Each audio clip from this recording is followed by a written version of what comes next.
சமூக நீதிக்கான பகுஜனப்பு பிரதீபன். அதாவது யுத்தம் முடிவு இந்த 2009 ஆண்டுக்கு பிறகு யுத்தம் முடிவிட்ட பின்பு இந்த 17 வருடங்களில் வடக்கிலும் கிழக்கிலும் மக்கள் அனுபவித்து வரக்கூடிய துயரங்கள் ஏறாகும். அந்த அடிப்படையில் என்பிபி அரசாங்கம், குறிப்பாக தேசிய மக்கள் சக்தி அரசாங்கம் ஆட்சிக்கு வரும்போது அழகான வாழ்க்கை வளமான நாடு எனும் ஒரு தொனிப்பொருளை வைத்தே இந்த ஆட்சிக்கு வந்தது. வரும்போது அவர்கள் இந்திய மீனவர்களுடைய அத்துமீறல், பொன்னாவளியில் சுண்ணக்கல் அகழ்வு பிரச்சனை, அரசியல் கைதிகளின் விடுதலை, காணாம ஒரு பிரச்சனை என்று பலவாறான பிரச்சனைகளுக்கு வாக்குறுதிகளை அள்ளி வழங்கியிருந்தார்கள். ஆனால் இன்று 1.5 வருடங்களை கடந்த பின்பு அவர்கள் நடந்து கொள்ளும் விதம் மிக மோசமாக இருந்து வருகிறது. அதாவது குறிப்பாக சொல்ல போனால் பொன்னாவளியில் சுண்ணக்கல் போராட்டத்தில் மிக முக்கியமாக அமைச்சர் சந்திரசேகரன் அந்த சுண்ணக்கல் அகழ்வை தடுத்து நிறுத்துவோம், எங்களுடைய ஆட்சி வந்தால் தடுத்து நிறுத்துவோம் என்று கூறியிருந்தார். ஆனால் இன்று நடைபெற்று வருவது வேறு. அது மட்டுமின்றி பிமல் ரத்நாயக்கா கூறினால் தெற்கின் பிரபாகரன் நாங்கள் தான், பூசா வதை முகாம்களில் அரசியல் கைதிகளாக பல வருடங்கள் சிறை வாழ்க்கையை அனுபவித்தவர்கள், நாங்கள் ஆட்சிக்கு வந்தால் உடனடியாக அரசியல் கைதிகளை விடுதலை செய்வோம் என்று கூறியிருந்தார். ஆனால் இன்று எதுவும் நடந்த பாடில்லை. அதுக்கு மாறாக சிங்கள பௌத்த பேர்ணவாத ஒடுக்குமுறையை இந்த மண்ணில் ஏவி வருகிறார். இவர்கள் ஒன்றை ஞாபகம் வைத்துக் கொள்ள வேண்டும். அதாவது 2022 ஆண்டு காலிமுகல் தொடர் போராட்டத்திற்கூடாக கோதபாய ராஜபக்ச விரட்டி அடிக்கப்பட்டுத்தான் தேசிய மக்கள் சக்தி ஆட்சிக்கு வந்தார்கள்.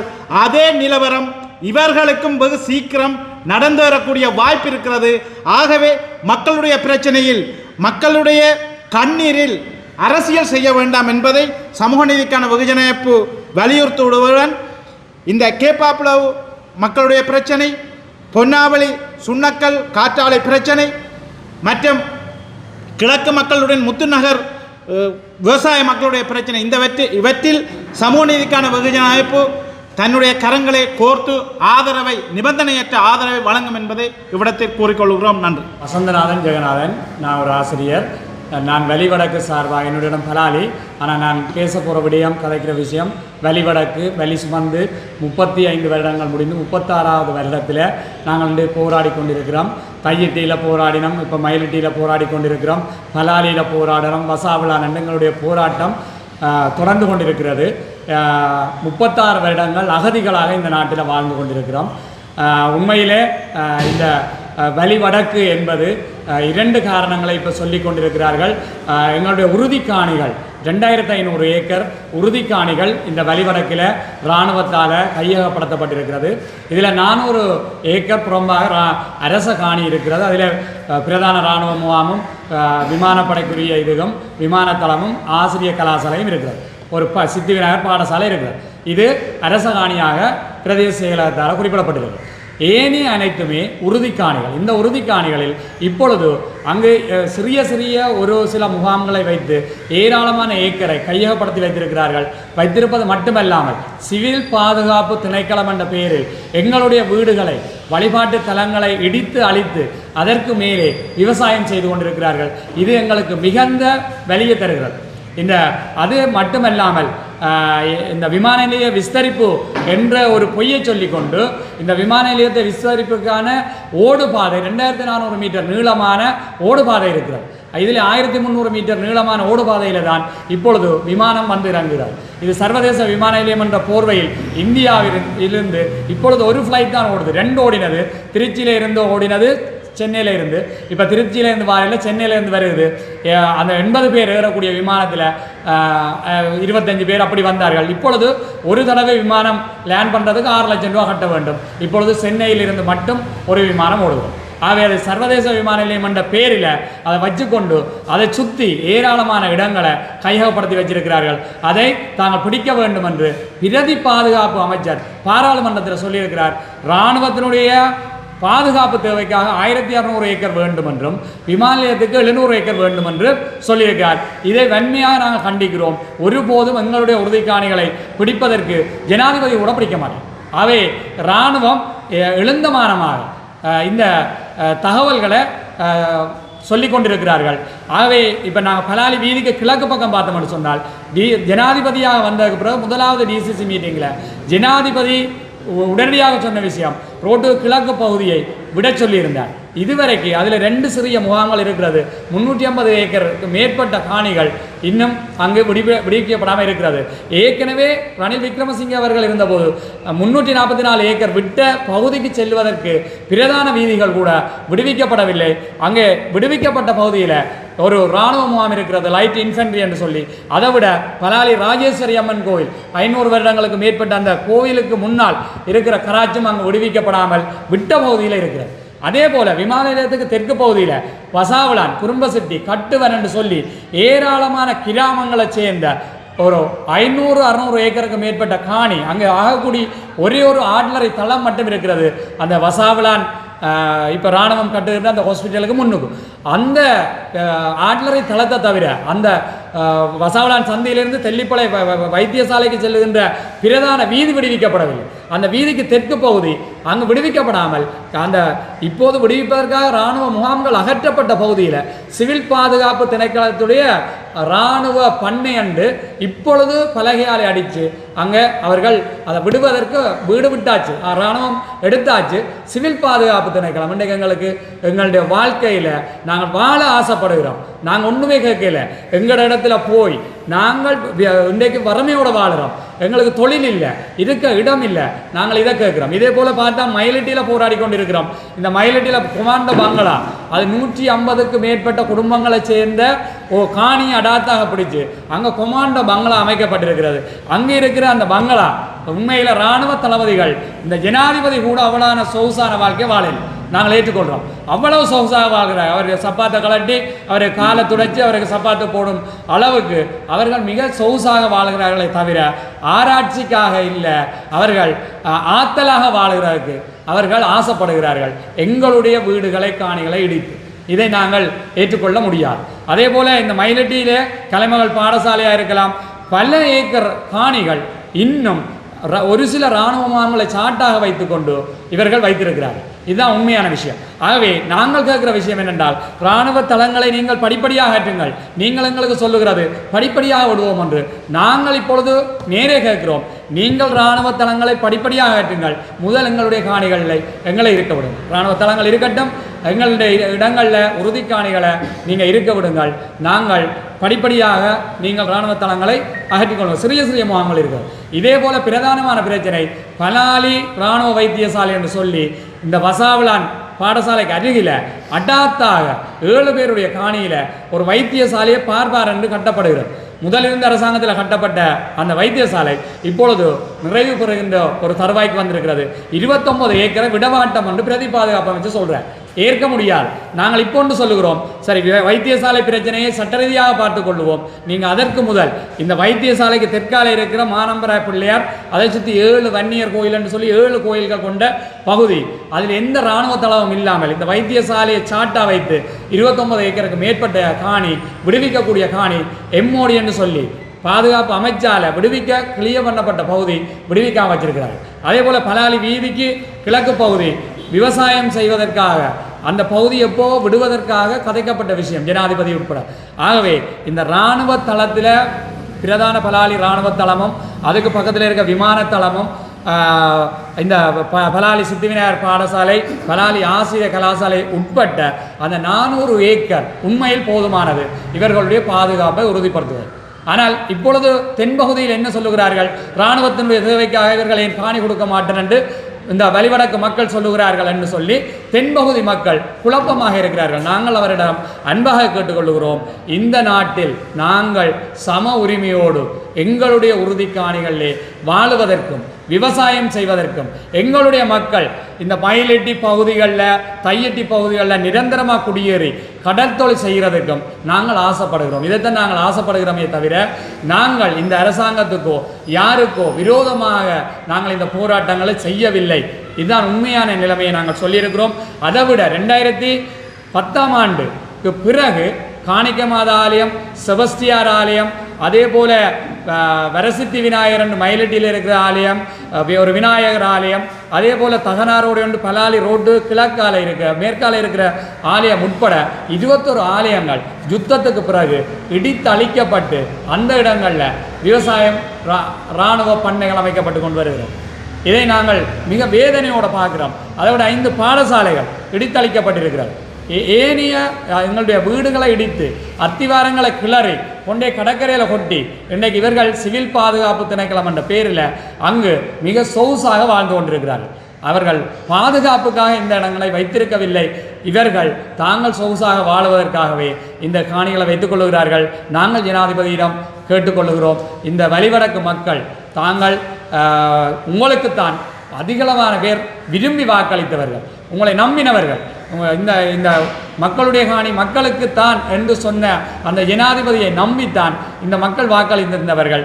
ஆகவே இது தொடர்பாக நாங்கள் ஏற்கனவே சொல்லியிருக்கிறோம். பிமல் ரட்நாயக்க சார் அவர்களுக்கு அமைச்சருக்கு இந்த விஷயங்கள் நன்றாக தெரியும். அதே போல் தர்ஷன கெட்டியாராஜி, மகேஷ் சேனாநாயக்க போன்ற இராணுவ தளபதிகள் இருக்கிறார்கள். அவர்களையும் சேர்த்து ஜனாதிபதி நேரடி இந்த பகுதிகளை என்ன விஷயம் நடக்கிறது என்ற விஷயங்களை நேரடியாக ஆராய்ந்து நீங்கள் வந்து பார்த்தீங்கன்னா வலிவடக்கில் செம்மண் பூமி, இது காடு இல்லை, இந்த பகுதியை ஒரு வனாந்தரமாக ஒரு காடாக காட்சிப்படுத்தி வர்றவர்களுக்கு இந்த செய்திகளை மூடி மறைத்து இந்த பகுதியை அடாத்தாக வைத்திருக்கிறார்கள். எனவே ஆகவே இந்த இடங்களை விட்டுத்தர வேண்டும் என்று இந்த இடத்திலே கேட்டுக்கிறேன். මගේ නම සැම්සන් දේවරාජ් සාමුවේල් මයිලිටි නැවතේ පදිංචි කිරීමේ කණ්ඩායමේ බණ්ඩාගාරිකයේ මම වැඩ කරනවා.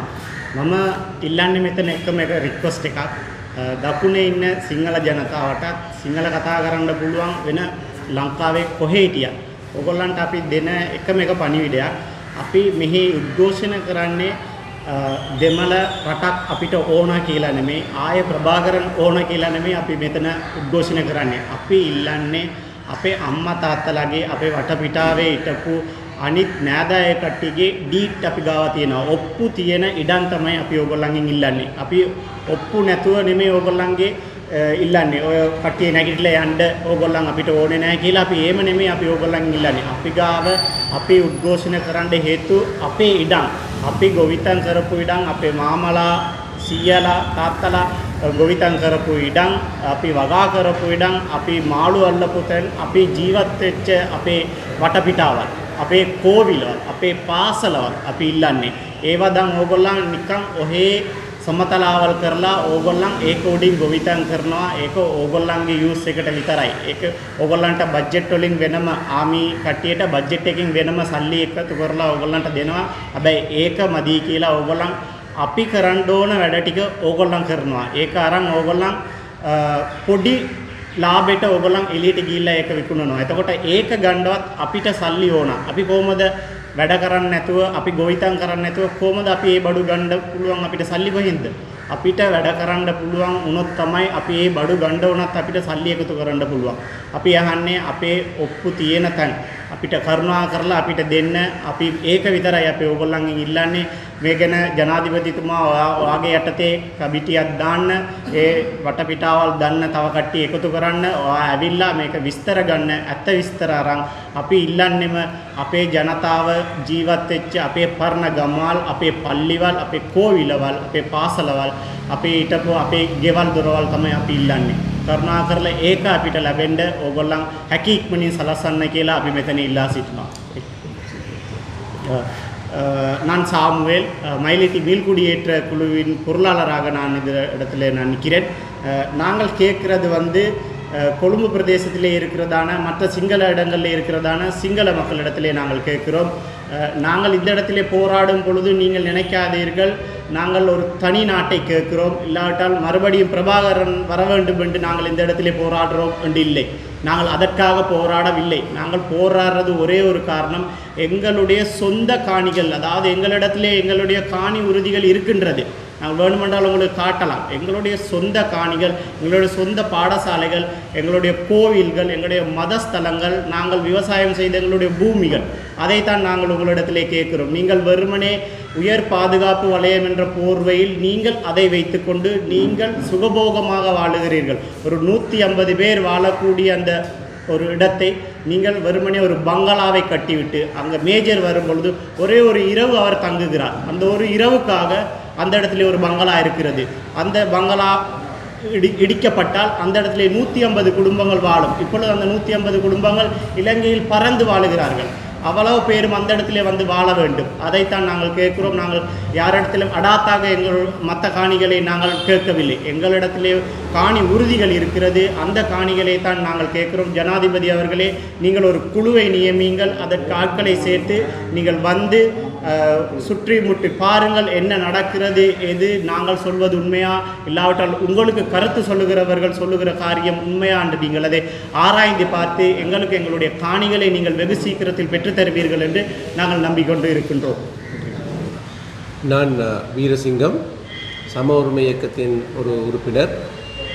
இன்றைய நாள் இன்று கேப்பாப்பளவு மக்கள், பலாலி, மயிலட்டி, வசாவிலான் மற்றும் கிராஞ்சி பிரதேச மக்கள் தங்களது அடிப்படை உரிமைகள், வாழ்வாதாரம், வாழ்வியல், வாழும் உரிமை பறிக்கப்பட்டது தொடர்பாக இன்று கதைத்தார்கள். ஆகவே நாங்கள் இலங்கையில் இந்த அரசாங்கம் எங்களுக்கு மக்களுக்கு கொடுத்த பொய் வாக்குறுதிகள் பலவற்றில் ஒன்றுதான் இந்த பலாலி அத்துமீறி இராணுவத்தால் கையகப்படுத்தப்பட்ட காணிகள் விடுவிக்கப்படும், கேப்பாப்பளவு மக்களின் பூர்வீக காணிகள் விடுவிக்கப்படும், மற்றும் மக்களுக்கு பாதகமான எந்த விதமான அபிவிருத்தி வேலைகளும் நாங்கள் செய்ய மாட்டோம் என்று இந்த மக்கள் தலையில் சத்தியம் செய்து பொய் வாக்குறுதிகளை வழங்கி காலிமுகத்திரல் ஆர்ப்பாட்டத்தின் அல்லது போராட்டத்தின் காரணமாக பதவிக்கு வந்த இந்த அரசாங்கம் இன்று 2 வருடமாகியும் இந்த மக்களின் எந்த ஒரு அடிப்படை பிரச்சனைகளுக்கும் தீர்வு காணாமல் காலம் தாழ்த்தி அந்த காலத்திற்கு பொறுப்பு கூறி இயற்கையிலாக இந்த விடயத்தை மரணிக்கு செய்யும் ஒரு செயற்பாடுகளை செய்து கொண்டிருக்கிறார்கள். ஆகவே சம உரிமை இயக்கம் என்ற ரீதியில் நாங்கள் இலங்கை மக்கள், அது வடக்கு இருந்தான, தெற்காக இருந்தான, மலையகமாக இருந்தான, சிங்களமாக இருந்தான, தமிழாக இருந்தான, இஸ்லாமியர்களாக இருந்தான என்ன, இலங்கையர் என்ற ரீதியில் சம உரிமையுடன் வாழ வேண்டும் என்பதற்காக ஒரு போராடும் ஒரு இயக்கம். ஆகவே இது வடக்கில் காலங்காலமாக 30 வருடங்களாக ஏமாற்றப்பட்டு கொண்டிருக்கிறார்கள். வரும் எந்த அரசாங்கமும் முதலில் வாக்குறுதியை அளிப்பது இவற்றை நிவர்த்தி செய்வோம் என்று, ஆனால் வந்த பிறகு இந்த மக்களை ஏமாற்றும் செயற்பாடுகளை செய்து கொண்டிருக்கிறது. ஆகவே நாங்கள் இன்று இந்த மக்களுடன் கைகோருகிறோம். எந்தவித நிபந்தனையுமின்றி இந்த பலாலி பிரதேச மக்களுக்கு அவர்களது சொந்த பூர்வீக காணிகள் எந்த விதமான காரணங்களுமின்றி, எந்த விதமான காரணம் விசேடமாக இராணுவத்திற்காக, விமானப்படை விஸ்தரிப்பதற்காக, விமான நிலைய விஸ்தரிப்பதற்காக என்று பொய் காரணங்களை கூறி மக்களின் சொந்த காணிகளை அபகரிப்பதை நாங்கள் வன்மையாக கண்டிக்கின்றோம். அந்த மக்களின் பூர்வீக காணிகள் மீண்டும் கையளிக்கப்பட வேண்டும் என்பதை நாங்கள் உறுதியாக நம்புகிறோம். அதற்கு எவ்வளவு தூரம் மக்களோடு சேர்ந்து நாங்கள் போராட முடியுமோ அவ்வளவு தூரம் போராடுவதற்கான உறுதிகள் எடுக்கிறோம். அதுபோலவே கிராஞ்சி, கேப்பாப்பளவு மக்களுடன் நாங்கள் தோள் கோர்க்கிறோம். இது நாங்கள் இலங்கையர் என்ற ரீதியில் இலங்கை மக்கள் அனைவரும் சம உரிமையாக வாழ வேண்டும். இந்த நிலைமை இல்லாத காரணத்தினால் தான் நாங்கள் 30 வருட யுத்தத்துக்கு முன் கொடுத்தோம். இதே ஜூலை மாதம் 7ஆம் தேதி பண்டார் நாயக்காவில் கொண்டாடப்பட்ட தனிச்சிங்கள சட்டம் எவ்வளவு தூரம் பாதிப்பாக இந்த நாட்டிற்கு அமைந்தது என்பது எங்களுக்கு எல்லோருக்கும் தெரியும். அது தொடர்பாக பாராளுமன்றத்திலும் வெளியிலும் வாய்க்கிலேயே கைத்தவர் தான் இந்த அன்றகுமார் திசாநாயக்க. இதே ஜூலை 23ஆம் தேதி அடாத்தாக இராணுவத்தை பயன்படுத்தி தமிழ் மக்களை கொன்றொழித்த JR ஜெயவர்தன, நாங்கள் சண்டை என்றால் சண்டை, சமாதானம் என்றால் சமாதானம் என்று ஐக்கிய தேசிய கட்சியினர் இந்த தங்களது அதிகாரத்தை பயன்படுத்தி, இராணுவத்தை பயன்படுத்தி மக்களை கொன்றொழித்தின விளைவாகத்தான் இன்று எமது நாடு இவ்வளவு ஒரு வங்குரோத்து நிலைமையும் அடைந்து இந்தியாவில் இருந்த ஒரு யாச்சகரின் 50,000 ரூபாய் எடுத்து பிச்சை எடுத்து சாப்பிடும் நிலைமை கொண்டு வந்தவர்கள் இவர்கள் தான். ஆகவே இந்த நாடை இவ்வளவு குட்டிச்சுவராக்கிய இவ்வளவு அனுபவங்கள் இருந்தும் இவற்றில் படித்து கொள்ளாமல் இன்னும் தமிழ் பேசும் மக்களை அடிமைகளாகவும் அல்லது இராணுவத்தின் கீழ் கையகப்படுத்தப்பட்ட காணிகளில் அவர்கள் அடிமையாக வைத்திருப்பதை நாங்கள் ஒருபோதும் ஏற்றுக்கொள்ள முடியாது. அவை சம உரிமை நீக்க முடியாது. நாங்கள் இந்த அநியாயத்திற்கு எதிராக எவ்வளவு தூரம் குரல் கொடுக்க முடியுமோ அவ்வளவு தூரம் குரல் கொடுப்போம். மீண்டும் இந்த கோட்டாபை செய்தது போன்ற ஒரு தத்துணிவுடன் ஒரு வீராப்புக்காக இந்த அரசாங்கத்தை கொண்டு செல்வதை தவிர்க்க வேண்டும். விசேடமாக அன்றகுமார் திசாநாயக்க இடதுசாரி சிந்தனை என்று கூறினாலும் இந்த 150 குடும்பங்கள் வாழ்கின்ற ஒரு இடத்தை ஒரு மேஜர் ஜெனரல் வாழ்வதற்கான ஒரு உல்லாச புரியாக மாற்றி வாழ்வதென்பது அடிப்படையில் ஒரு இடதுசாரி கொள்கை என்பதை இவர்கள் எவ்வளவு தூரம் பொய்யாக பயன்படுத்தியிருக்கிறார்கள் என்பதை நாங்கள் பார்க்கிறோம். ஆகவே வாய் வார்த்தையில் இடதுசாரித்துவம் என்று கதைப்பதை விட செயலில் செய்து காட்டுமாறு நாங்கள் கேட்டுக்கொள்கிறோம். மக்களின் இந்த தேவைகளை உடனடியாக தலையிட்டு அவசர தேவையாக தலையிட்டு நிவர்த்தி செய்ய வேண்டும். அல்லது அதை அழுத்தம் கொடுப்பதற்கு எவ்வளவு தூரம் செல்ல வேண்டுமோ அவ்வளவு தூரம் செல்வதற்கு நாங்கள் தயாராக இருக்கிறோம் என்பதை இவ்விடத்தில் கூறிக்கொள்ள விரும்புகிறோம். நன்றி.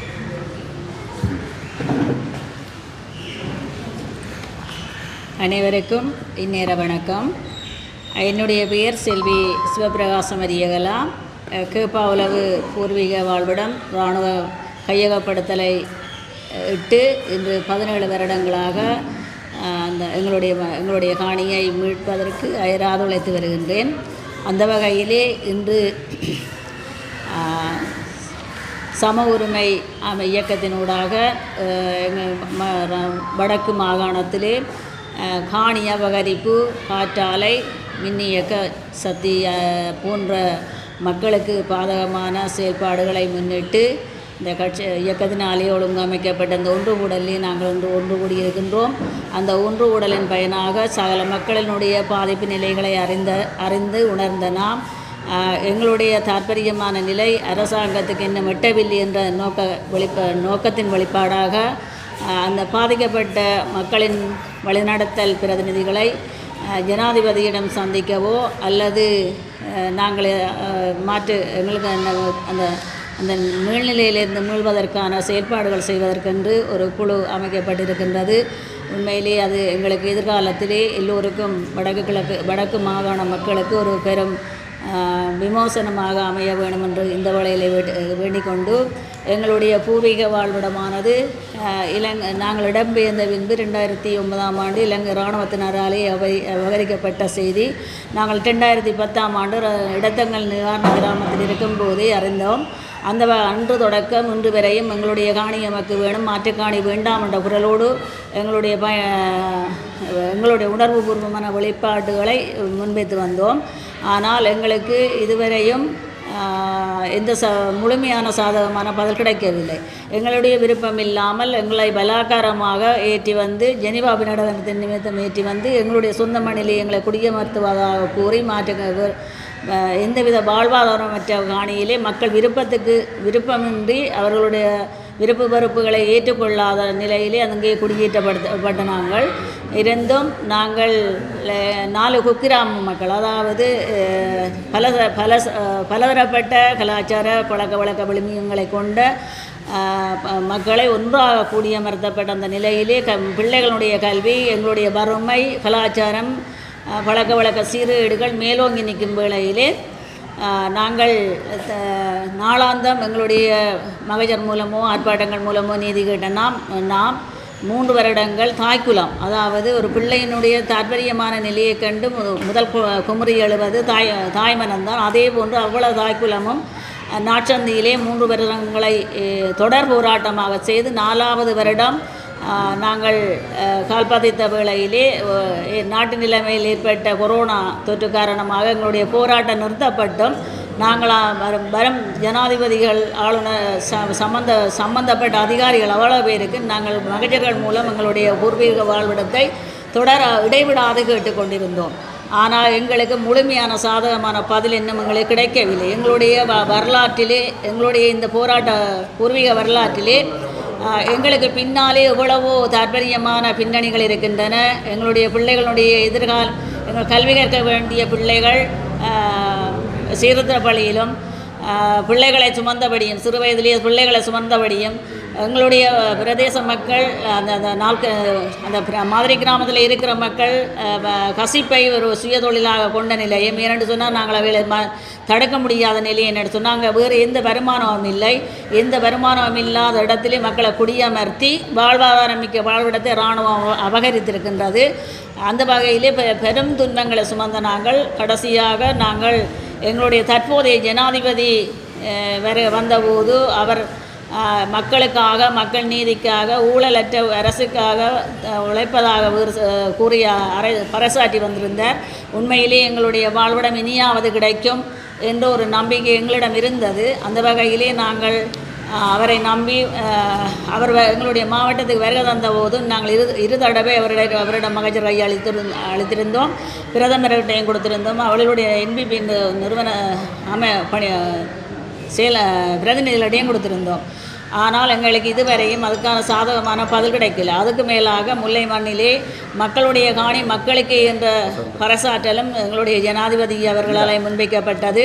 100% எங்களுடைய காணி கிடைக்கும் எப்போ கிடைக்கும் என்று தான் நாங்கள் எதிர்பார்த்திருந்தோம். ஆனால் கடந்த மாதம் எங்களுடைய காணி எங்களுடைய நாடாளுமன்ற அமர்விலே எங்களுடைய பிரதிநிதியின் முன்னிலையிலே அமைச்சரவை கூட்டத்திலே பாதுகாப்பு பிரதி செயலாளர்கள் ஜனாதிபதிக்கு முன்வைக்கப்பட்ட கருத்திலே மக்களுடைய கேப்பாவுலம் மக்களுடைய காணி 44 குடும்பங்களுக்கு பதில் காணியும் வீடும் சம்மதத்தோடு வழங்கப்பட்டதாகவும் ஏனைய 11 பேருக்கு மாற்றுக்காணியோ அல்லது நட்டோட வழங்க இருப்பதாகவும் கூறியிருந்தார்கள்.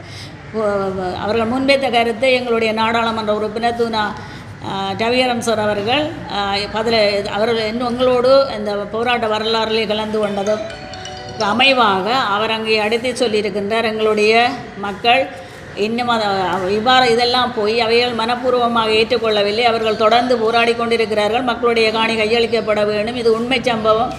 நான் உங்களுக்கு அரசாங்க அதிபர் மூலமும் பிரதேச செயலாளருடைய ஆவணங்களோடாகவும் உங்களை நிரூபிப்பேன் என்று சொல்லி அவருக்கு கிடைத்த அந்த சமர்ப்பண ஆதாரங்களை கொண்டு சமர்ப்பித்தும் திரும்ப பிரதேச செயலாளராலே தங்களுக்கு அந்த காணி தேவை என்று சொல்லப்பட்டிருக்கு.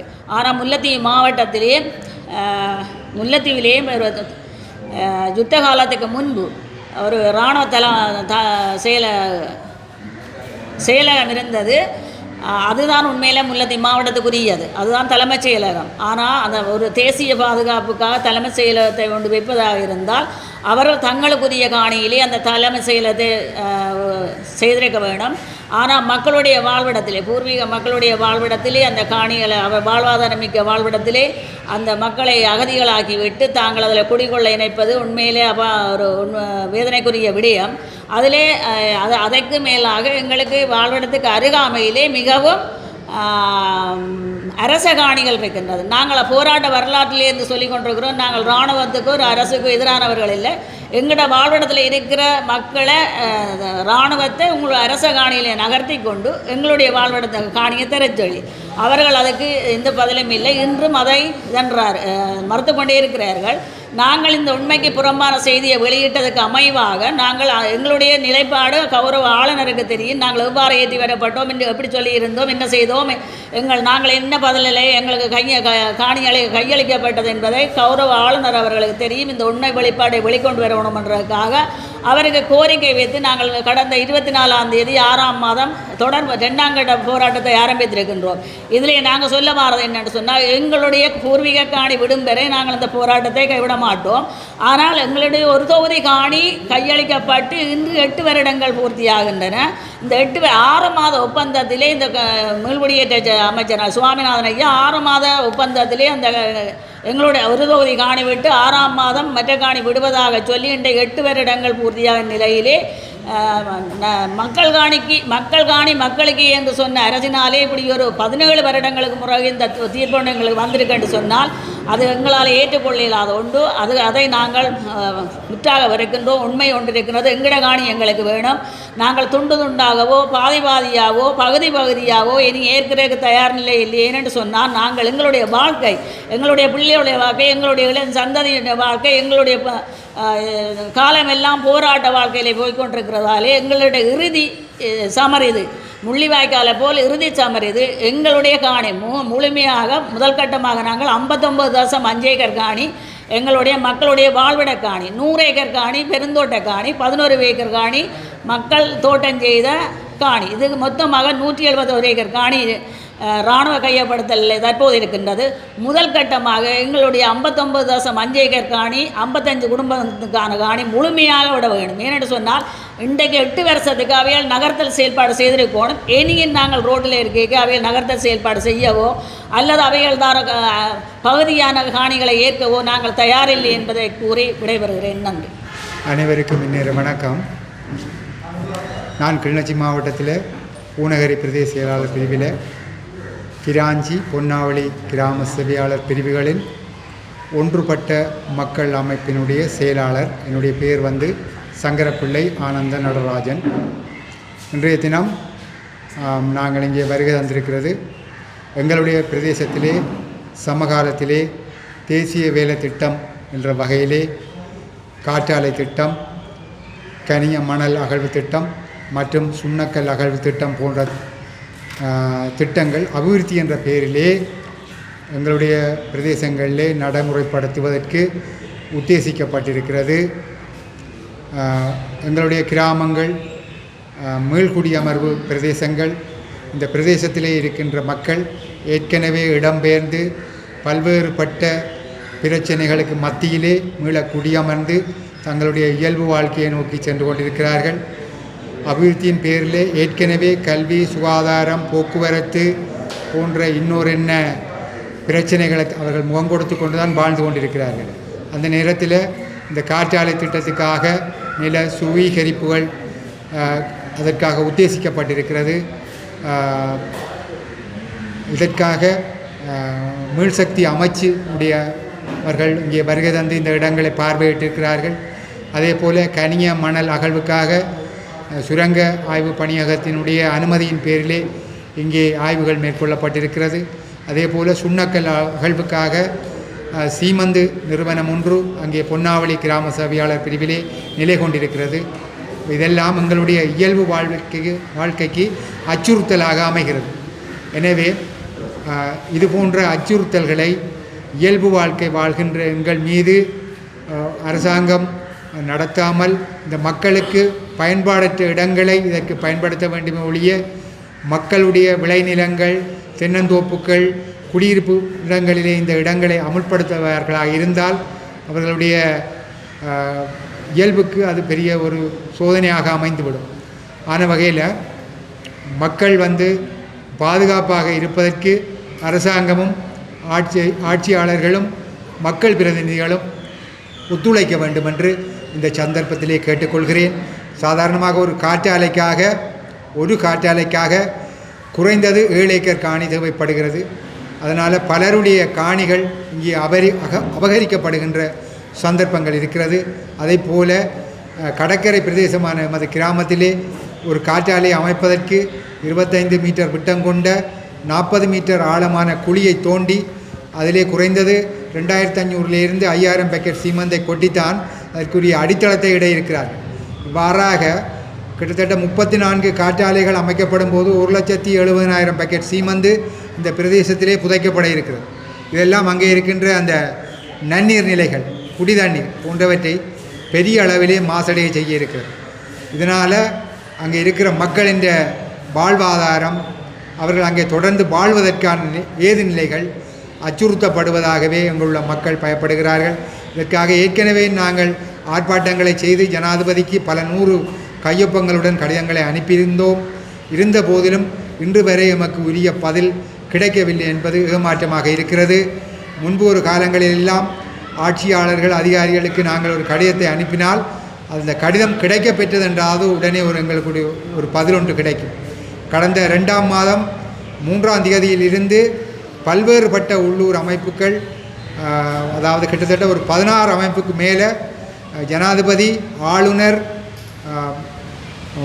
அரசாங்க அதிபர், பிரதேச செயலாளர், அதே மாதிரி பிரதேச செயலகத்தினுடைய தவிசாளர், அதே போல் அரசியல் கட்சி பிரதிநிதிகள், உள்ளூரில் உள்ள தமிழ் தேசியம் பேசுகின்ற சகல அரசியல் கட்சி பிரதிநிதிகளுக்கும் இதுவரைக்கும் நாங்கள் மட்டுமல்ல, உள்ளூரில் உள்ள 15-16 அமைப்புகள், கிராம முன்னேற்ற சங்கங்கள், மாதர் சங்கங்கள், விளையாட்டுக் கழகங்கள், கோவில் நிர்வாகங்கள் என்று கடிதங்கள் அனுப்பியிருக்கிறோம். ஆனால் எந்த ஒரு கடிதத்துக்கும் இன்று வரை கடிதம் கிடைத்தது என்று கூட யாரும் பதில் அனுப்பவில்லை. அது மிகவும் ஒரு ஏமாற்றமாக இருக்கிறது. நாங்கள் இன்றைய தகவல் தொழில்நுட்ப யுகத்திலே வாழ்ந்து கொண்டிருக்கிறோம். ஒரு போடப்படுகின்ற கடிதத்துக்கு கடிதம் கிடைத்தது என்று கூட பதில் அனுப்ப முடியாத நிலையில தான் இன்றைக்கு நிலைமை இருக்கிறது. இதை உண்மையில் நாங்கள் சரியான மனவேதனை அடைகிறோம். எனவே ஜனாதிபதி அவர்கள் நாங்கள் இறுதியாக நூற்றுக்கணக்கான மக்களுடைய கையொப்பங்களுடன் அனுப்பிய கடிதத்துக்காவது தகுந்த பதிலை வழங்க வேண்டும் என்று இந்த சந்தர்ப்பத்திலே கேட்டு, இந்த மக்களுடைய இயல்பு வாழ்வை அச்சுறுத்த வேண்டாம். அவர்கள் தங்களுடைய பூர்வீக இடங்களிலே வசிக்க விரும்புகிறார்கள். அதற்காக ஏற்கனவே நாங்கள் எங்களுக்கு இந்த திட்டங்களை மக்கள் குடியிருப்புகளுக்கிடையே நடத்துவதில் உடன்பாடில்லை என்பதையும் தெரிவித்திருக்கிறோம். எனவே இவற்றையெல்லாம் கருத்தில் கொண்டு எங்களுக்கு ஒரு நல்ல பதிலை தந்துவுமாறு இந்த சந்தர்ப்பத்திலே கேட்டுக்கொண்டு வாய்ப்புக்கு நன்றி கூறி அமைகிறேன். நன்றி, வணக்கம்.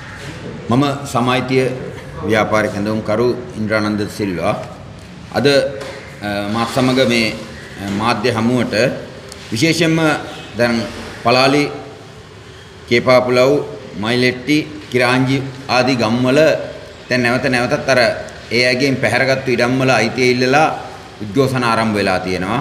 විශේෂයෙන් ගත්තොත් කේපාපුලව් වල උපවාසයක් පවා ආරම්භ වෙලා තියෙන දැන් සති කීපයක් වෙනවා. ඒ නිසා විශේෂයෙන් මේ ප්‍රශ්නේ සාකච්ඡා කරන්න අද අපි ඒ ගම්වල නියෝජිතයෙක් එක්ක මුණ ගැහුණා. විශේෂයෙන් මේ මාධ්‍ය හමුවට මේ ගම් හතරෙම නියෝජිතයන් සම්බන්ධ වෙලා ඉන්නවා. ඒ කීප දෙනෙක් අදහස් දක්වනවා. ඉතින් විශේෂයෙන් ගත්තාම දැන් මේ අවුරුදු 10ක් 12ක් 15ක් 20ක ප්‍රශ්නයක් නෙමෙයි. මේ බොහෝ අයගේ ඉඩම් පැහැරගෙන දැන් අවුරුදු 34ක් 35ක් 38ක් පමණ වෙනවා. දැන් අදටත් 36ක් 35ක් කොහොම කාලයක් වෙනවා. ඉතින් පොඩි කාලයක් නෙවෙයි මේ. විශේෂයෙන් යුද්ධය ඉවර වෙලා දැන් අවුරුදු 17ක් වෙනවා. ඒ නිසා යුද්ධේ වෙලාවේ ගත්තු ඉඩම් යුද්ධය ඉවර වෙලා අවුරුදු 17කට පස්සේ ලබා දෙන්න බැරි නම් මොකද්ද ප්‍රශ්නේ? එහෙනම් මේ බලයටපත් වෙන්න කලින් රනිල් වික්‍රමසිංහලාගේ ඉඳන් 2015 රනිල් වික්‍රමසිංහලාගේ ඉඳන් මේ ඉඩම් ලබා දෙන බවට පොරොන්දු වෙලා තමයි විවිධ අය බලයටපත් වුනේ. නමුත් ඒ අය මේවා එහෙම්මෙන් අතපත ගෑව ප්‍රශ්න විසඳුවේ නැහැ. අපි දන්නවා වත්මන් ජනාධිපති අනුර කුමාර දිසානායක බලයටපත් වෙන්නේ ගෝල්පේ සරගලයෙන් මතුවෙච්ච තත්ත්වයක් විසින්. ඒක ලංකා ඉතිහාසයේ විශේෂ සුවිශේෂම තත්ත්වයක්. ඒ අරගලයෙන් ආපු වාසිදායක තත්ත්වය පාවිච්චි කරලා තමයි අනුර කුමාර දිසානායක බලයටපත් වෙන්නේ. ඒතර බලයටපත් වෙන්න කලින් මේ ගම්වල ඇවිල්ලා ඔවුන්ගේ නියෝජිතයෝ හරහා මේ ගම්වල අහිංසක වැසියන් මුණ ගැහිලා ඒ අයගේ ප්‍රශ්න අනිවාර්යෙන් විසඳනවා කියලා තමයි ඔවුන් බලය ලබා ගත්තේ. අපි දන්නවා ලංකා ඉතිහාසයේ විශේෂම තත්ත්වයක් වුණා. ජනාධිපතිවරණෙදිත් අනුර කුමාර දිසානායකට යාපනයේ ජනතාව විශාල වශයෙන් ඡන්දෙ දුන්නා. පළවෙනි වතාවට මහමැතිවරණයකදී දකුණේ ඉල්ලන අපේක්ෂකයන්ට උතුරයටත් නොදී ඡන්ද දීපු එකම ඡන්දේ පෞගිය මහමැතිවරණය. ලංකා දේශපාලන ඉතිහාසයේ කවදාකවත් උතුරේ නියෝජිතයන්ට නොදී දකුණින් දාන නියෝජිතයන්ට විශාල ලක්ෂ ගණන් ඡන්ද ලැබිලා නැහැ. ඉතින් අපි මතක් කරන්න කැමතියි අනුර කුමාර දිසානායකටත් මැතිවරණවරුන්ටත් ඔබලට බලය ගන්න මේ ජනතාව සුවිශේෂී ලෙස ඔබලා පාවිච්චි කෙරුවා. හිතාමතා පාවිච්චි කෙරුවා. ඔවුන්ගේ ප්‍රශ්න විසඳනවා කියලා පොරොන්දු වුණා. දැන් අපි අහනවා දැන් තව මාස දෙකකින් අවුරුදු දෙකක් වෙනවා අනුර කුමාර දිසානායක බලයටපත් වෙලා. ජනාධිපති පුටුවේ වාඩි වෙලා. තව අවුරුදු 3යි තියෙන්නේ. අවුරුදු දෙකක් ගිහිල්ලත් මෙයාට තවදුරටත් උපවාස කරන්න නම් වෙලා තියෙන්නේ සති ගණන්. මොකද්ද මේ தත්ත්වය? අඩුම ගානේ කේපාපුලව් වල මේ උපවාස භූමියේ හට් එකක් ගහන්න දෙන්නේ නැහැ. දැන් යුද්ධය ඉවරලා අවුරුදු 17කට පස්සෙත් හමුදා පාලනයක්ද මේ තියෙන්නේ. දැන් දකුණේ වගේ නෙමෙයි තාමත් එක මිනිස්සෙකුට හමුදා පටව දෙන්නෙක් විතර ඉන්නවා. මේ විවිධ සිවිල් ඇඳගත්තු එහෙම. මේ හමුදා පාලනයක්ද තාම තියෙන්නේ. යුද්ධය ඉවරුණා කියලා මොකද්ද මේ මිනිස්සුන්ට ඇති වෙලා තියෙන සෙතේ? එතන අපි සමාජීය ව්‍යාපාර විදියට කියන්න කැමති විශේෂයෙන් ගත්තොත් කේපාපුලව් වල අක්කර 59.5කුත් පලාලි මයිලෙට්ටි වල අක්කර 2500කට වැඩිය කිරාංජි අක්කර 2000කට වැඩිය ගම් පහක් පුරා එතකොට දැන් කොහොමද මේ ජනතාව මේ හමුදාවත් එක්ක ජීවත් වෙන්නේ? අපි හැමෝම දන්නවා හමුදාවට වෙනම ජීවිතයක් තියෙනවා, හමුදාවට වෙනම සංස්කෘතියක් තියෙනවා. ඒ හමුදා කඳවුරු තියෙන කිසිම තැනක දකුණේ සාමාන්‍ය සිවිල් ජනාවාස නැහැ. එහෙම තිබුණොත් වෙන්නේ මේ සිවිල් ජන ජීවිතය සම්පූර්ණයෙන් බිඳ වැටෙනවා. දරුවන්ට වෙන ලිංගික අඩත්තේට්ටම් වල ඉඳන් බොහෝ දේවල් ඒක වෙනවා ලෝකෙත් එහෙමයි ලංකාවෙත් එහෙමයි. ඉතින් හමුදා කඳවුරුයි සිවිල් ජනයයි එකට සම්බන්ධ කරලා එහෙම ජීවනෝපාය පවත්වා යන්නේ නැහැ. දැන් එක පැත්තකින් ගත්තොත් එහෙම මේ අය මේ අත්පත් කරගත්තු නිවාසවල ඔවුන්ගේ සුඛෝපභෝගී නිවාස පවත්වාගෙන යනවා. ඒ උදාහරණයක් ගත්තොත් ඒ කියන්නේ පවුල් 150කට වැඩියෙන් හිටපු තැනක දැන් තියෙන්නේ කමාන්ඩර්ගේ බංගලාව විතරයි. ඒතර ඒවා AC කරලා පවුල් 150ක් ජීවත් වෙච්ච තැන කමාන්ඩර් ඒ බංගලාවට වෙලා ඉන්නවා. දැන් මේ ජනතාවගේ ප්‍රශ්නේ. දැන් මේකට සංවේදී නැති ආණ්ඩුවක්ද තියෙන්නේ. එහෙනම් මේවා ඉතාමත් බරපතල ප්‍රශ්න. අනිත් පැත්තෙන් ගත්තාම දැන් මේ අය සමහර තැන්වල තාමත් රුපියල් 12000 15000 දීලා කුලී නිවාසවල ඉන්නවා. දවසක් දෙකක් මාසයක් දෙකක්ද නැහැ. අවුරුදු ගණන් ඉන්නවා. ඒ අය තමන්ගේ ජීවනෝපාය කරපු ගම්වල ඉඩම් ඉල්ලනවා. මොකද අර වගේ තැන්වලක ජීවත් වෙන්න බෑ. පොඩි දරුවොත් එක්ක හමුදා කඳවුරු ඇතුලේ. දැන් පල්ලියට සමහර තැන්වල පල්ලිය තියෙන හමුදා කඳවුරු ඇතුලේ. ඒ පල්ලියට යනකොට ID එක පවා දීලා යන්න වෙනවා. එතකොට දැන් මේ හමුදාවක ඒ සිවිල් පරිපාලනයේ පවත්වාගෙන යන එකට අනුගතව ජීවත් වෙන්න වෙලා තියෙනවා. යුද්ධය වෙලා අවුරුදු 17කට පස්සෙත්. ඉතින් එතකොට දැන් අනිත් පැත්තෙන් ගත්තොත් මම දන්නේ අනුර කුමාර දිසානායකලට මේක තේරෙන්නේ නැද්ද කියලා ජනාධිපතිලට මැතිවරුන්ට දැන් හමුදාව ඒ විශාල අක්කර ගණන් ප්‍රදේශවල තියෙන්නේ හට් කීපයයි ඉතුරු වෙලා වගා කරනවා. අඹ වවනවා, පොල් වවනවා, එක එක වවනවා. ඒතර දැන් පොල් ත්‍රිකෝණි කියලාත් මේක නම් කරන්න එක වෙලාවක උත්සාහ දරුවා. දැන් හමුදාවට වියදම් යනවද? හමුදාවට ශ්‍රමය නිකන්. ජලය ඇතුළු සියල්ල ඒ හමුදාවේම ඒව පාවිච්චි කරන්න. ප්‍රවාහණයට හමුදා වාහන පාවිච්චි කරන්න.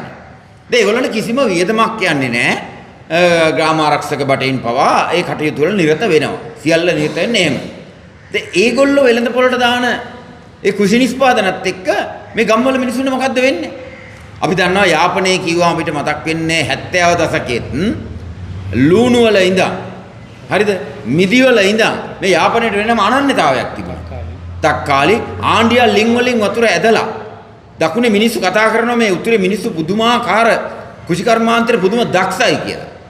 දැන් අද අනුර කුමාර දිසානායක වගේ අයටවත් තේරෙන්නේ නැද්ද අපි අහනවා ජනාධිපතිගෙන් සමාජීය ව්‍යාපාර විදියට හමුදාව නිකම්ම ශ්‍රමය යොදලා නිකම්ම ප්‍රවාහන කටයුතු කරගෙන ගේන පොහොර ටිකේ ඉඳන් සියල්ලට ඒ වාහන පාවිච්චි කරලා ඒ ශ්‍රමය පාවිච්චි කරලා එළියට දාන නිෂ්පාදනයත් එක්ක මේ මිනිස්සු කොහොමද හැරෙන්නේ? කීල්ස් එකෙන් ඇවිල්ලා ඒ තුට්ටු දෙකට ඒව අරන් යනවා. මේ අය පොල් ගෙඩියක් රුපියල් 100ට දානකොට හමුදාව 50ට දානවා. කොහොමද මේ අය ජීවත් වෙන්නේ? දැන් කුෂි කර්මාන්තය ගැන දන්නවා කියන ගොවියෙක්ගේ පුතෙක් වෙච්ච අනුර කුමාර දිසානායකගේ ඉඳන් මේව දන්නේ නැද්ද? අනුරාධපුරේ ඉපදිච්ච කුෂි කර්ම ඇමති කියන ලාල්කාන්ත මේව දන්නේ නැද්ද? අපි සමාජීය ව්‍යාපාර විදියට දැන් මේ ප්‍රශ්නේ ආණ්ඩුවටත් ජනාධිපතිටත් ඉදිරිපත් කරනවා. දැන් ඊළඟට අඩුම තරමේ දැන් මීට කලින් හිටපු ආණ්ඩු බොරුවට හරි මේ අය කියනවා අත්දැකීමෙන් ඒ ඔය අය ගාව ෆයිල් තියෙනවා තමන්ගේ දුක් ගැනවිලි කියලා ලිපියක් දැම්මාම බොරුවට හරි උත්තරයක් එවනවා. අඩුම ගානේ මේ ආණ්ඩුවට බැරි වෙලා තියෙනවා ඒ අවන ලිපියකට උත්තරයක්වත් දෙන්න. ඉතින් මේ බොරු පොරොන්දු දීලා ජනතාවගේ ඡන්දය ගත්තු අය හැමදාම මේ බොරුව කරගෙනද ඉන්න හදන්නේ. කාලය මරන්න හදනවා ප්‍රශ්න යටපත් කරමින්. ඒක අතුරුදහන් වූවන්ගේ ප්‍රශ්නයත් එහෙමයි. දැන් උදාහරණයකට ගත්තොත් චෙම්මිනි වගේ එකක් ගත්තොත් එහෙම දැන් දශක ගානක් තිස්සේ ඒක ඇදන් යනවා. ප්‍රශ්නෙට උත්තර නැහැ. ඉඩම් ප්‍රශ්නෙත් මේ වගේමයි. ඒ හින්දා අපි අද දවසේ මේ ඇත්ත එක්ක මේ ප්‍රශ්න බරපතල ලෙස සාකච්ඡා කෙරුවා. ඉතින් ඒ හින්දා දැන් මේ ප්‍රශ්නේ මෙහෙම ඇදන් යන්න බෑ. ඒ හින්දා මේක මෙතනින් එහාට දැවැන්ත ක්‍රියාමාර්ග වලට යොමු වෙන්න සිද්ධ වෙනවා. විශේෂයෙන් සමාජීය ව්‍යාපාර විදියට අපි කියනවා ජනාධිපති මන්දිර වට කරන්න නම් වෙන්නේ ඒක උතුරේ විතරක් වට කරන්න අවශ්‍ය නැහැ. දකුණේ මේ ප්‍රශ්නේ අපිට හොඳට තේරෙනවා සමාජීය ව්‍යාපාර විදියට. අපි දකුණේ ජනතාවට කියනවා අර ආණ්ඩුව වලින් එහෙම නැත්තම් බිල්ලෝ මවණේ වට ගොදුරු වෙන්න එපා කියලා. දකුණේ අපේ ආදරණීය සිංහල ජනතාවගෙන් ඉල්ලනවා විශේෂයෙන්ම මේ බිල්ලෝ මවණ එකට ගොදුරු වෙන්න එපා. හැම වෙලේම තමන්ගේ ඉඩම් ඉල්ලලා සටන් කරනකොට අපි දකිනවා Facebook වල එක එක්කෙනා සංවිධානාත්මකව දානවා ඔන්න ආයේ කොටි හිසවසනවා කියලා. මේක තක්කඩි කමක්, මේක බොරුවක්. ඒ හින්දා මේ අහිංසක මිනිස්සුන්ගේ ප්‍රශ්න වලට මේ බොරුවට ගාව ගන්න හදන්න එපා කියලා අපි සිංහල ජන සමාජයෙන් ඉල්ලනවා සමාජීය ව්‍යාපාර විදියට බොහොම ලෙන්ගතුව බොහොම ආදරෙන්. එහෙනම් අපි මේ ප්‍රශ්නේ දකුණේ සමාජයට අරන් යනවා. මේ ලැබිච්ච සියලු තොරතුරු මේ ගාව මේ ලිපි ලේඛන ඕන තරම් තියෙනවා. මේවා මේ ප්‍රාදේශීය ලේකම්ලගේ ඉඳන් දිසාපතිලගේ ඉඳන් ඉදිරිපත් කරපු ලිපි ලේඛන ඕන තරම් තියෙනවා. මේවට උත්තර විදියට දීපුවා තියෙනවා. ජනාධිපති DCC මීටින් එකේ කියපුවා වීඩියෝ තියෙනවා. රෙකෝඩින් දිසාපති ගාව තියෙනවා. DCC මීටින් එකේ මේ ඉදිරිපත් කරපු ප්‍රශ්න අහන් ඉඳලා වහාම මේ ප්‍රශ්න විසඳන්න කියවුවා. දැන් කියලා මාස කීයක්ද? අද වෙනකම් මොකුත් නැහැ. එක්කෝ හමුදාවේ ප්‍රධානින් ඒගොල්ලෝ අන්දනවා, එක්කෝ ඒගොල්ලෝ දැනුවත්ව ඇන් දෙනවා. ওই දෙකෙන් එකයි තියෙන්නේ. එහෙනම් අපි ඉල්ලනවා මෙයාගේ ඉල්ලීම තියෙන්නේ විශේෂයෙන් පලාලියාවට ප්‍රශ්නවලදී ඉක්මනින් ජනාධිපතිගේ ප්‍රධානත්වයෙන් කමිටුවක් පත් කරන්න. ඒ කමිටුවට දැන් වත්මන් ආණ්ඩුකාරතුමා කියන්නේ කලින් යාපනයේ හිටපු දිසාපතිතුමා. එතකොට මේව නොදන්න මිනිස්සු නෙමෙයි. හැබැයි අපි කියන ආණ්ඩුකාරතුමාටත් ඔබතුමා ආණ්ඩුවේ හෙන්චයියක් වෙන්න එපා. ඔබතුමා ආණ්ඩුකාරයා නම් මේ ප්‍රශ්නෙට සාධාරණ විසඳුමක් දෙන්න ඔබතුමාත් ඒ කමිටුවට යන්න. අපි අනුර කුමාර දිසානායක ජනාධිපතිතුගේ තුමාගෙන් ඉල්ලනවා මේවල හිටපු හමුදා ලොක්කෝ ඉන්නවා. ඒව දිහා ඇත්ත ප්‍රශ්නේ විදිහට බලපු අතලොස්සක් ටික දෙනෙකුත් ඉන්නවා. මේ අයවත් පත් කරගෙන කරුණාකර මේ ප්‍රශ්නේ විසඳන්න ඕනේ නම් ජනාධිපතිතුමාට අපි කියනවා අනුර කුමාර දිසානායකට අපි කියනවා ඔබතුමාගේ ප්‍රධානත්වයෙන් කමිටුවක් පත් කරන්න. එක එක්කෙනා අන්දනේවට ගොදුරු වෙන්නේ නැතුව මේ ප්‍රශ්නේ ඇත්තට විසඳන්න උවමනාවක් අවංක උවමනාවක් තියෙනවා නම් ඒව කමිටුවක් පත් කරලා සුන් දෙන්න. ඒ වගේම දැන් අර මං කියපු කේපාපුලව් වල වගේ තැන්වල දැන් හට් එකක්වත් ගහන්න දෙන්නේ නැත්තේ මාර්ගවහිරතාවයි කියනද? මර්ධනයෙන් මේව විසඳන්න යන්න එපා. ඉතිහාසයේ වසර 30 ගානක යුද්ධයක් තිබුණේ තමිල් ජනතාවගේ ප්‍රශ්න මර්ධනයෙන් විසඳන්න ගියපු නිසා. සාමකාමී උද්ඝෝෂණ වලට මර්ධනයෙන් උත්තර දෙන්න ගියපු නිසා. ඒක ඉතිහාසයේ කළු පැල්ලමක් ලෙස ලියවිලා තියෙනවා. ඉතින් අදටත් මේ අහිංසක ජනතාව සාමකාමී උපවාස කරනකොට එයට හට් එකක්වත් ගහගන්න නොදී මේ හමුදාමය පාලනයක් ඇතුලේ කරන්න පුළුවන් වැඩ කරන්න හදන්න එපා. ඉතින් අපි ඉල්ලනවා වහාම මේ ප්‍රශ්නෙට උත්තර දෙන්න. මේ ප්‍රශ්නෙට ඒ කියන්නේ සාධාරණ විසඳුමක් ලබා දෙන්න. අර දරු පවුල් ඉල්ලන්න එක දෙයයි. අඩුම ගානේ ගැඹුරු මුහුද නැති තැන්වලත් හමුදාව කියනවා ඒ තැන්වල ආරක්ෂාවට වැදගත්. එහෙනම් මුහුද යන්න දෙන්න බෑ. දැන් මේ මිනිස්සු වෙන මොකද්ද දන්නේ? මුහුදු කීපුවා මුහුදු යන එක ඇරෙන්න. කුෂිකර්මාන්තේ නිරත වෙච්ච එක ඇරෙන්න. ඒකට බාධාකාරී වෙන තත්ත්වයන් හඳුනා ගන්න ආණ්ඩුවට බැරි නම් ආණ්ඩුව ලැජ්ජ වෙන්න ඕනේ. එහෙනම් අපි කියනවා ගැඹුරු මුහුද නැති තැන්වලත් මුහුදු යන දෙන එක නවත්තන වැඩ ක්‍රියාමාර්ග වහාම අත්හිටවන්න මේ ජනතාවට තමන් ජීවත් වෙච්ච ප්‍රදේශයේ ඒ ඉඩම් ලබා දීම සඳහා පියවර ගන්න කියලා සමාජීය ව්‍යාපාර විදිහට අපි කියනවා. சம உரிமை இயக்கத்தின் ஏற்பாட்டில் காணி உரிமைகள் தொடர்பான மக்கள் சந்திப்பு ஒன்று இன்றைய தினம் யாழ்ப்பாணம் தந்தை செல்வா கலையரங்கில் இடம்பெற்றது. இதன்போது யாழ்ப்பாணம் வெலிகாம வடக்கு காணி உரிமையாளர்கள், கோப்பாபிளவு காணி உரிமையாளர்கள், கிராஞ்சி காணி உரிமையாளர்கள் கலந்து கொண்டு கலந்துரையாடலில் பங்கேற்றனர். அதன் பின்னர் இறுதியாக ஊடக சந்திப்பொன்றும் நடத்தப்பட்டது.